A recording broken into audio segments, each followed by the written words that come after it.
నిన్న మొన్నటి వరకు నివురుగప్పిన నిప్పులా ఉన్న ఇరాన్ ఇజ్రాయెల్ సంక్షోభం ముదిరి పాకాన పడింది. ఇరాన్పై అమెరికా, ఇజ్రాయెల్ సంయుక్తంగా దాడులు ప్రారంభించాయి. మిస్సైళ్లు కూడా వాడుతున్నట్లు వార్తలు అందుతున్నాయి. ఈ భీకర దాడిలో ఇప్పటికే నేను ఈ వార్తలు చదివే సమయానికి, ఈ విశ్లేషణ చేసే సమయానికి ఆల్మోస్ట్ వేల మంది చనిపోయినట్టుగా కూడా సమాచారం అందుతోంది. ఇరాన్ రాజధాని టెహరాన్ పైన భీకర దాడులు జరుగుతున్నాయి. భీకర దాడులు. ఈ దాడుల్లో డ్రోన్ బాంబులు, అలాగే మిస్సైళ్లను కూడా అమెరికా, ఇజ్రాయెల్ ఈ 2 దేశాలకు సంబంధించిన ఆపరేషన్‌లో ఇవన్నీ జరుగుతున్నాయి. ఇది జాయింట్ ఆపరేషన్‌గా ఇప్పటికే మీడియాలో కథనాలొస్తున్నాయి.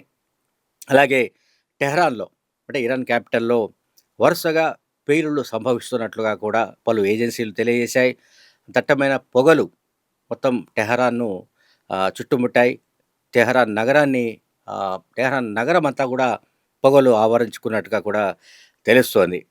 ఎక్కడ, ఎప్పుడు ఏం జరుగుతుందో తెలియని పరిస్థితుల్లో టెహరాన్‌లోని అంటే మొత్తం రాజధానిలోని పౌరులు బిక్కుబిక్కుమంటూ గడిపే పరిస్థితులు కనిపిస్తున్నాయి. ఈ హఠాత్ సంఘటనతో ఇరాన్ ఒక్కసారిగా ఉలిక్కిపడింది. ప్రాణాలు అరచేతిలో పట్టుకొని ప్రజలు బిక్కుబిక్కుమంటూ గడుపుతున్న పరిస్థితులు వచ్చేశాయి. అలాగే ఇరాన్‌లోని మొత్తం పాఠశాలలకు, విద్యా సంస్థలకు, అలాగే కార్యాలయాలకు సెలవులు ప్రకటించారు. అండ్ ప్రజలు కూడా ఎవరు అత్యవసరమైతే తప్ప తమ ఇళ్ల నుంచి బయటకు రావద్దని ఇరాన్ ప్రభుత్వం ప్రజల్ని కోరింది. అడుగడుగున టెహరాన్‌లో అడుగడుగున యుద్ధ సైరన్లు మోగుతున్నాయి. అలాగే ఇరాన్ సరిహద్దులతో పాటు ఎయిర్ స్పేస్ అంటాం మనం, గగనతలాన్ని కూడా మూసేసింది. కొన్ని పౌర విమానాలను దారి మళ్లించినట్టుగా కనిపిస్తోంది. అలాగే పౌరులను సురక్షిత ప్రాంతాలకు తరలి వెళ్లాల్సిందిగా మరోవైపు ఇజ్రాయెల్ తమ దేశ పౌరులకు సూచించింది. ఇరాన్ రాజధాని టెహరాన్ డౌన్ టౌన్లో మొదట భారీ పేలుడు జరిగింది. ఆ తర్వాత పలు చోట్ల పేలుడు శబ్దాలు కూడా వినిపించాయి. అమెరికా, ఇరాన్ అణు చర్చల మధ్య ఈ ఘటన ప్రాంతీయ ఉద్రిక్తతలకు దారితీసినట్లుగా మనకు కనబడుతోంది. ఇజ్రాయెల్ రక్షణ మంత్రి ఈ దాడులను ధృవీకరించారు. వీటిని నివారించదగ్గ సైనిక చర్య కూడా ఆయన అభివర్ణించారు. అంటే ప్రివెంటివ్ మిస్సైల్ అటాక్ అని కూడా ఆయన అన్నాడు. అమెరికా మద్దతు ఉందా లేదా అన్నది వెల్లడించడానికి అమెరికా ఇజ్రాయెల్ రక్షణ మంత్రి నిరాకరించారు. అయితే వివిధ సంస్థల ద్వారా అందుతున్న సమాచారం ప్రకారం అయితే పక్కాగా ఇది జాయింట్ ఆపరేషన్ అని తెలుస్తుంది. అమెరికా అండ లేకుండా ఇజ్రాయెల్ ఇరాన్పై దాడి చేసే అవకాశాలు లేవు. అయితే అసలు ఎందుకు యుద్ధం జరుగుతోంది అని అంటే దీనికి సంబంధించి ప్రధానమైన ఒక ఇష్యూ ఏంటంటే ఇరాన్ అణు ఆయుధాలు తయారు చేస్తోంది.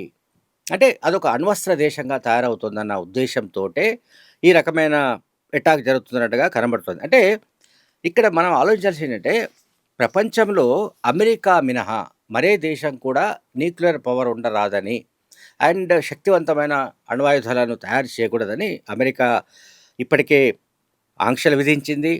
అండ్ అలాగే ఈ మధ్యకాలంలో మనం చూస్తే అంటే వారం కిందట ఎప్పుడైతే భారత ప్రధానమంత్రి నరేంద్ర మోడీ ఇజ్రాయెల్ పర్యటన ముగించుకొని వచ్చారో ఆ తర్వాతే జరుగుతున్న దాడుల వెనుక రాజకీయ ప్రాధాన్యం కూడా ఉన్నట్టు కనబడుతోంది.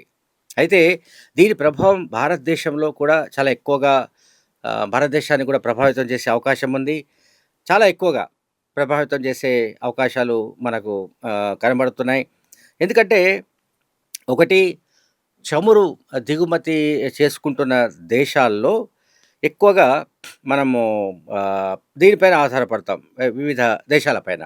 సో అంటే చమురు దిగుమతి చేసుకునే దేశాల్లో మనము చూడాల్సింది ఏంటంటే ఎక్కువగా భారతదేశం ఇటువంటి చమురు ఉత్పత్తులు అంటే దీనివల్ల మనకిప్పుడు ఈ యుద్ధం వల్ల ఇది యుద్ధం అని మనం అనుకోవచ్చు. ఆల్మోస్ట్ యుద్ధం దాకా వెళ్ళిపోయింది సీన్ ఇష్యూ. ఇప్పుడు దీనివల్ల భారత్ పైన జరిగే ప్రభావం ఏంటి, భారత్కు అంటే మన దేశానికి వచ్చే ప్రభావం ఏమిటి అనే దానిపైన ఇప్పుడు రకరకాల చర్చలు జరుగుతున్నాయి. అలాగే ఇరాన్ అధ్యక్షుడు ఖొమైనీని ఎట్టి పరిస్థితుల్లో విడిచిపెట్టేది లేదని ఓవైపు ఇజ్రాయెల్ ప్రకటించింది. ఇజ్రాయెల్ దేశవ్యాప్తంగా మరోవైపు అత్యవసర పరిస్థితి కూడా ప్రకటించింది. ఇజ్రాయెల్ ఓవైపు ఇరాన్ పైన అమెరికా, ఇజ్రాయెల్ సంయుక్తంగా దాడులు చేస్తున్నాయి. ఇంకోవైపు ఇజ్రాయెల్‌లో ఎమర్జెన్సీ ప్రకటించారు. అలాగే ఎందుకంటే ఇరాన్ కౌంటర్ అటాక్ చేసే అవకాశం ఉందన్న ఉద్దేశంతోటే విమాన రాకపోకలను కూడా నిలిపివేసింది. ఇది ఇజ్రాయెల్. అంటే దాడులు చేస్తున్న వాళ్ళే భయపడడం అనేది ఆశ్చర్యకరమైన సంఘటనగా మనకు కనబడుతోంది. అంటే మనం ఇరాన్‌ను సమర్థించడం కాదు గానీ, ఇక్కడ ఇష్యూ ఏంటంటే ఇరాన్ దగ్గర అణ్వాయుధాలు ఉన్నాయి అనో, లేదా అణ్వాయుధాలను తయారు చేస్తుందనో చాలా కాలంగా వార్తలొస్తున్న మాట నిజం. ఇంతకుముందు ఇరాక్ కూడా అణ్వాయుధాలను తయారు చేస్తుందని అమెరికా ఆరోపిస్తూ వచ్చింది.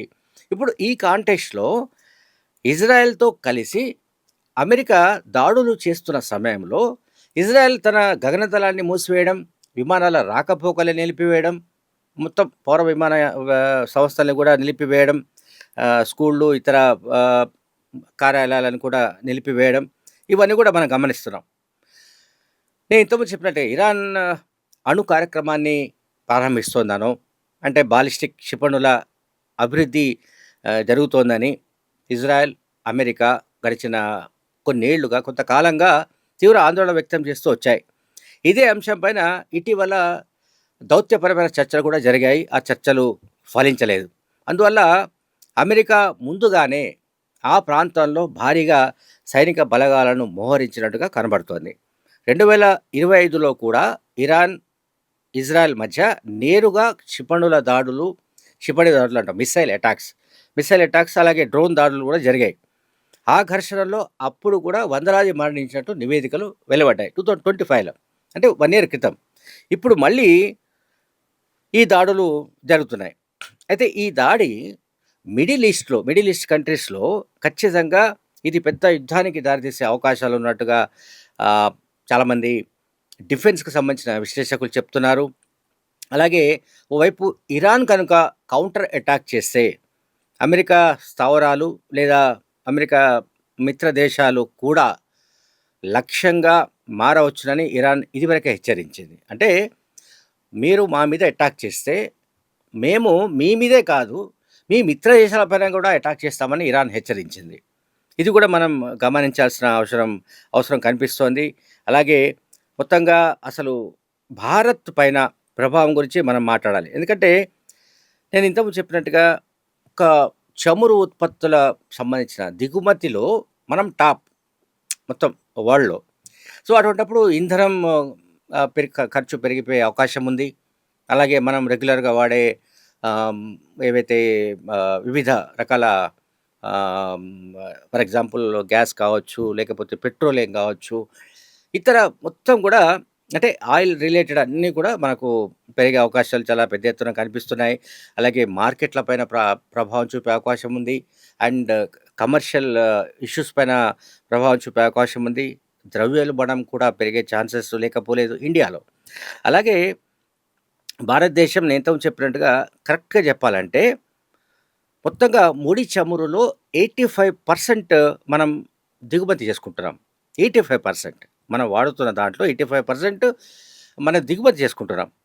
అందువల్ల మిడిల్ ఈస్ట్‌లో కనుక అస్థిర పరిస్థితులు కనుక వస్తే, అంటే ఇటువంటి డిస్టర్బెన్సెస్ వస్తే ఖచ్చితంగా దీనికి చమురు సప్లై మార్గాలు ఏవైతే ఉంటాయో అవి దెబ్బతినే అవకాశం ఉంది అనేది కూడా ఇప్పుడు అనాలిసిస్‌లో కనిపిస్తోంది. ఒకవేళ యుద్ధం గనక ఆగకపోతే ఒక్కసారిగా ధరలు పెరిగే అవకాశం ఉంది. ప్రధానంగా పెట్రోల్, డీజిల్ ధరలు పెరుగుతాయని విశ్లేషకులు చెప్తున్నారు. అండ్ పెట్రోల్ ధరలు, డీజిల్ ధరలు పెరిగితే ఆటోమేటిక్‌గా ట్రాన్స్‌పోర్ట్ ఖర్చులు పెరిగే ఛాన్సెస్ ఉంటాయి. అండ్ ఫుడ్ ఇష్యూస్ కూడా వచ్చే అవకాశం ఉంది. ఆహార ద్రవ్యోల్బణం కూడా ఏర్పడే అవకాశం ఉన్నట్టుగా మనకు కనిపిస్తోంది. Thank you very much.